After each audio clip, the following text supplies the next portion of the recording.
Hi everyone, my name is Jenny and I'm back today to do another video.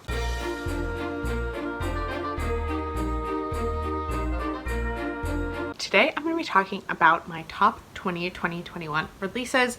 As you may know, if you've been following my channel for a while, I do love to keep up with anticipated releases. It's one of my favorite things. And since starting my channel back in March, I've been doing quarterly updates in terms of anticipated releases I'm really excited about. However, since we are going into my first full year on BookTube in 2021, I thought I would make a video at the beginning of 2021, or right now, as you can see, in December of 2020, as well as halfway through the year of 2021, talking about my absolute top 2021 releases that I am most eagerly anticipating and want to prioritize throughout the year. So that is going to be this video of 2021 releases from January until June. And then sometime in May or June, I will make a second half of the year video in terms of all the anticipated releases that are coming out in the second half. So I will still continue doing my quarterly update videos, as there are other books that I have heard about that I'm excited about that I want to share with you all, but these ones are just the top of the top, the ones that I will potentially be pre-ordering or definitely will be getting a copy as soon as the book comes out. Some of these I also have an early advanced copy of, or I've requested one, so I will definitely be reading those if I am offered an early advanced copy of any of these books, which, you know, publishers, hit me up with any of these books. I'd love to read an early copy. You may also see some themes in terms of the books that I'm excited about. I did not anticipate that some of these books would be so connected thematically or in terms of genres that I don't often gravitate towards, at least I haven't this past year in 2020. So do look out for those as I talk about these books. So the first of which comes out January 26th from Tin House, and that is Bride of the Sea by Iman Quetta. This is a debut novel that follows a young Saudi Arabian couple living in Cleveland, fresh out of university, expecting the birth of their first child. However, the couple is considering divorce as they don't get along very well anymore. And then shortly after the birth of their daughter, they do get divorced, and the mother actually decides to abscond with the daughter. And the father and his family don't hear from the mother and daughter for several decades. So this is a multi-decade family saga, which is something that I really enjoy. Tin House usually publishes pretty good books. It's a cool independent press out of the Pacific Northwest, I believe. I love a good book about family, and also have wanted to add more Arab literature to my reading, as that was definitely an area that I think was lacking, or has been lacking in previous years. And Quetta is of Saudi Arabian ancestry. I believe either she was born in America or she immigrated here as a child with her family.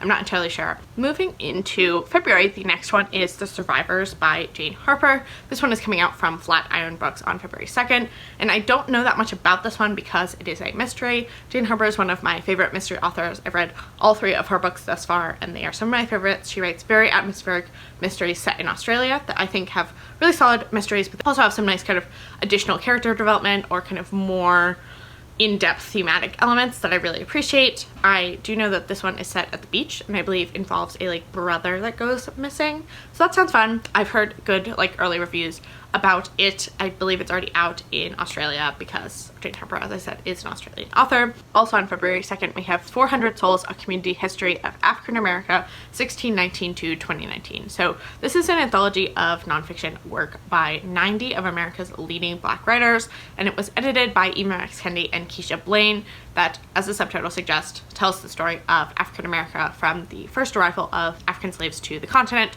all the way until the present day. I am super excited about this one. It sounds really phenomenal, and it sounds like it has a bunch of different authors all adding to the work, so not necessarily just scholars but also activists and poets and other kind of media makers, and not necessarily just historians. So I think that'll be a really fascinating element of this nonfiction book as well. And this one comes out from Warm World, as I said, on February 2nd.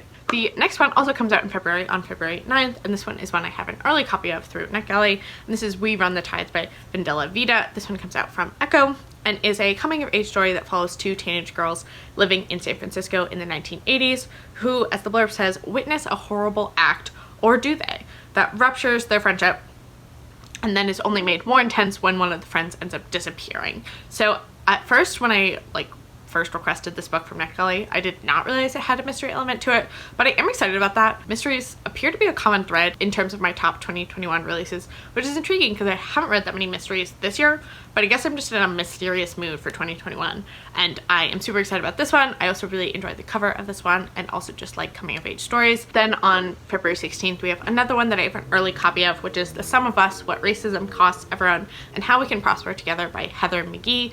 McGhee is a political analyst, and this one is also published by One World. And this is another nonfiction book about racism and anti-racism, particularly as it relates to our economy and our economic and societal infrastructure, and how racism and white supremacy are actually financially detrimental to our American public goods. So primarily parks, pools, functioning schools, all of these have become privatized because of racism, and therefore we have actually like suffered quite a bit in terms of our financial standing, but also the wealth of knowledge and opportunities that Americans are provided. I think this sounds like a phenomenal look at a bunch of different elements of like society that will be really fascinating. And I think the book also touches on the ways in which that we can kind of solve some of these problems of lack of funding for public goods, which is something that I think is a really important issue, and I'm excited to read a book about it.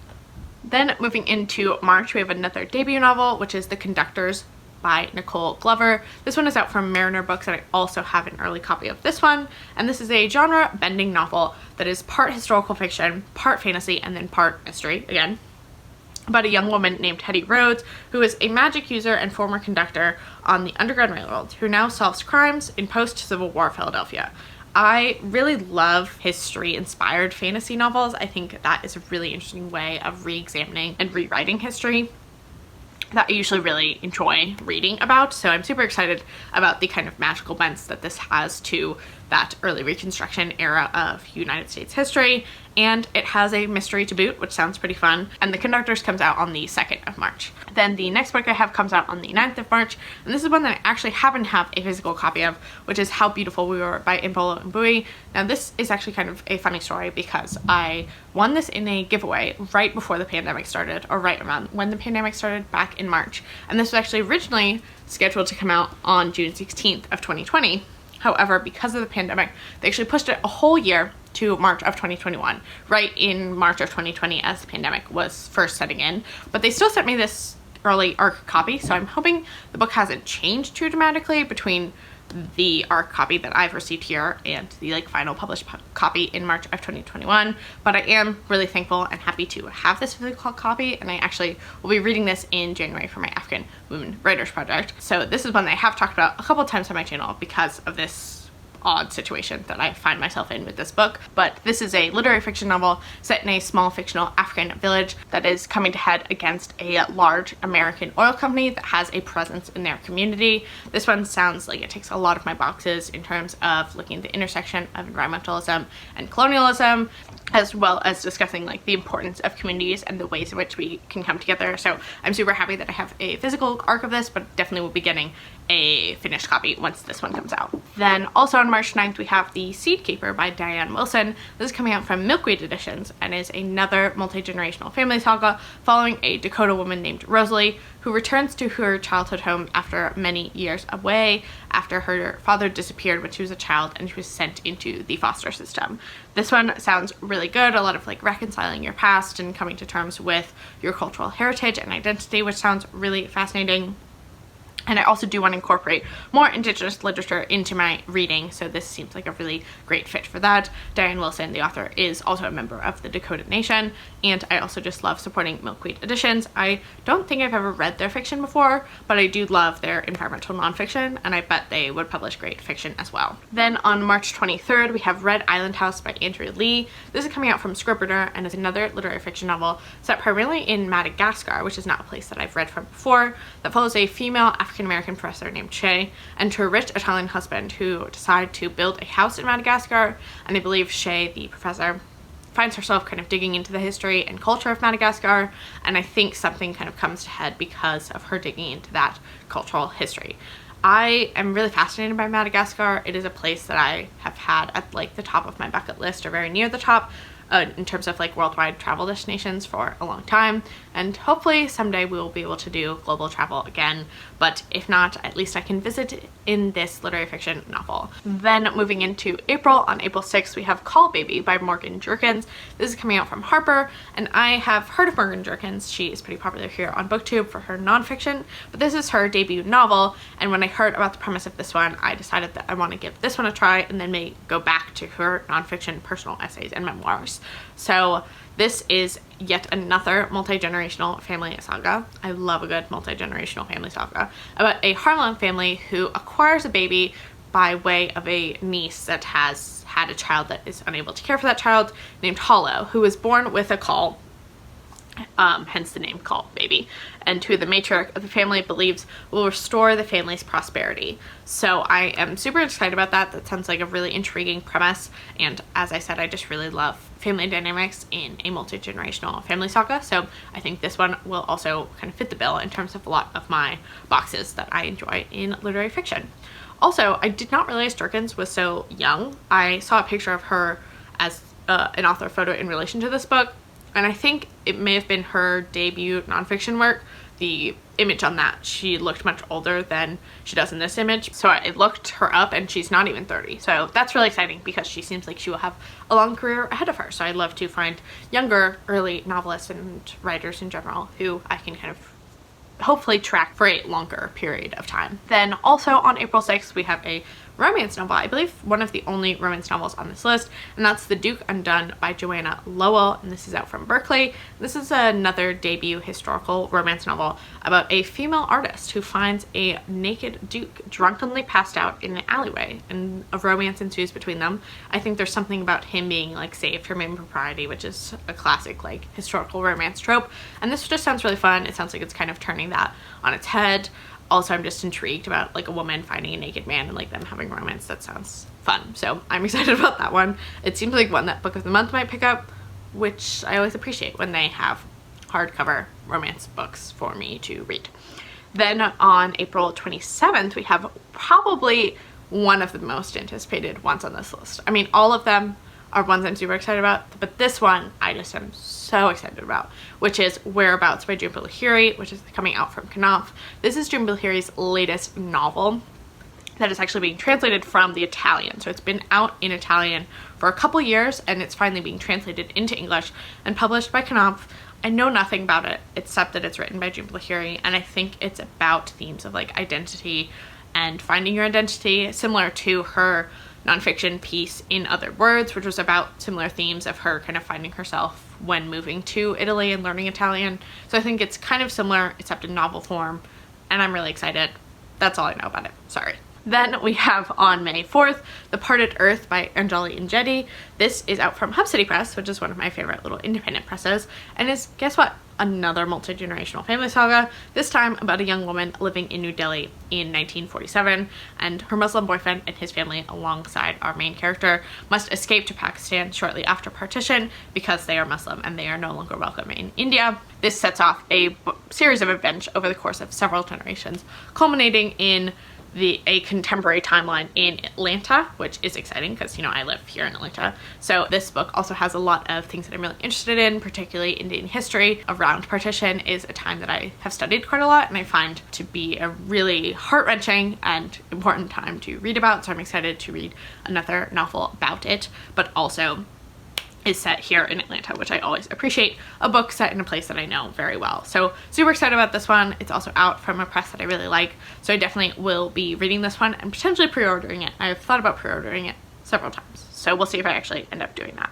Then the next one coming out on the 11th of May is While Justice Sleeps by Stacey Abrams. This is coming out from Doubleday, and this is a political thriller written by Stacey Abrams, who is my idol. I love her. And so I don't know that much about it, except that it was written by her and that it is set in the US Supreme Court because it's a political thriller, and that Stacey Abrams wrote it, so I'm gonna read it. Then moving on May 18th, we have Mr. Impossible by Maggie Stiefvater. This is coming out from Scholastic, and is the next installment in the Dreamer trilogy, which follows on from The Raven Boys, which Maggie Stiefvater finished several years ago, and I read back in 2018 and absolutely loved.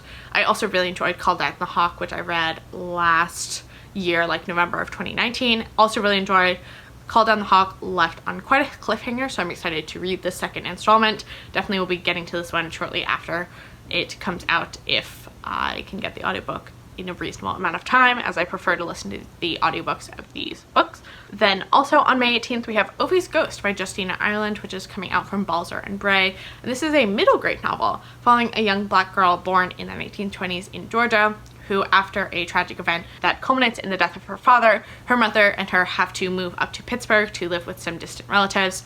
And as Ophi is helping her mother in her new job as a maid for Daffodil Manor, Ophi realizes that she can actually see ghosts. And so that sets her on an adventure to kind of right the wrongs of some of the injustices that the ghosts have experienced in their previous life as a living person. And so this sounds really good. It sounds like it will have a lot of really important themes, but also touched upon in a middle grade.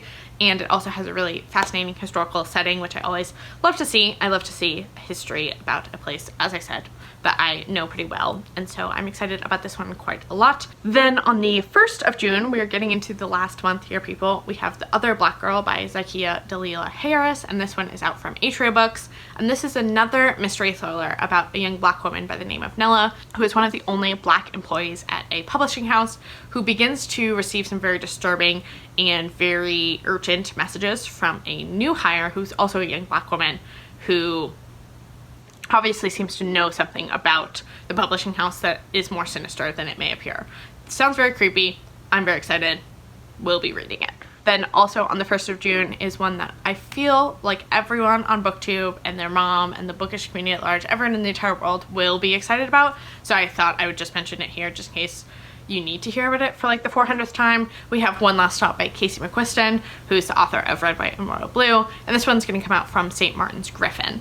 So this is McQuiston's latest romance, and it's a female-female romance with some time travel elements. I believe one of our main romantic leads has somehow time traveled through a subway from the 1970s. So she's a very like free-spirited 1970s lady, and she meets this contemporary lady who I think is going through a rough time and is pretty kind of isolated and lonely, and the two of them find each other, and it sounds like a great time, so I'm excited about this one along with everyone else. Then our penultimate book comes out on June 15th, and it's Revival Season by Monica West, which is out from Simon & Schuster. This is another debut, and this particular line sold me on this book, so I hope it'll sell you as well, which is celebrating both feminism and faith. Revival Season is a story of a spiritual awakening in a Southern Black evangelical community.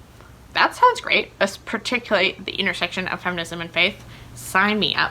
In addition to that blurb, this one is a coming-of-age story about a young black girl who I believe is the daughter of an evangelical preacher, and she's kind of coming to terms with her father's beliefs and how those relate to her beliefs. I do believe, I'm not sure, I can't tell from the blurb if this is a contemporary story or if it's more historical in nature, but I'm excited about reading it nonetheless. And then finally, our last book on this list, coming out on the 22nd of June, is Filthy Animals Stories by Brandon Taylor, coming out from Riverhead. I love Brandon Taylor. I've been awaiting this short story collection basically since I finished Real Life back in April of this year, and I cannot wait for next June so I can read more Brandon Taylor. This one also got me even more excited, however, because the blurb says that these are linked stories, which are my favorite kinds of short stories. Honestly, it's one of my favorite forms in general. I love stories where people appear in one another's lives in unexpected ways, just because I feel like that mimics life in a way that other novels sometimes have difficulty doing. I feel like it's so coincidental sometimes of like, oh my god, this person knows this person that you've already met. It just feels very true to life and in a way that I really appreciate.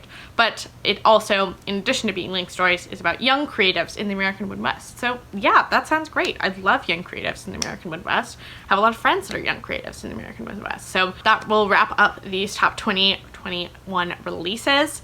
Do let me know if any of these books are ones that you're super excited about, or if there's any other books that you've heard about for 2021 that might sound similar to any of these books that you think I may have missed or may want to check out. I would love to hear about them down in the comment section below. If you have found my channel through this video, I'd love to have you stick around and subscribe, and I will talk to you next time. Bye.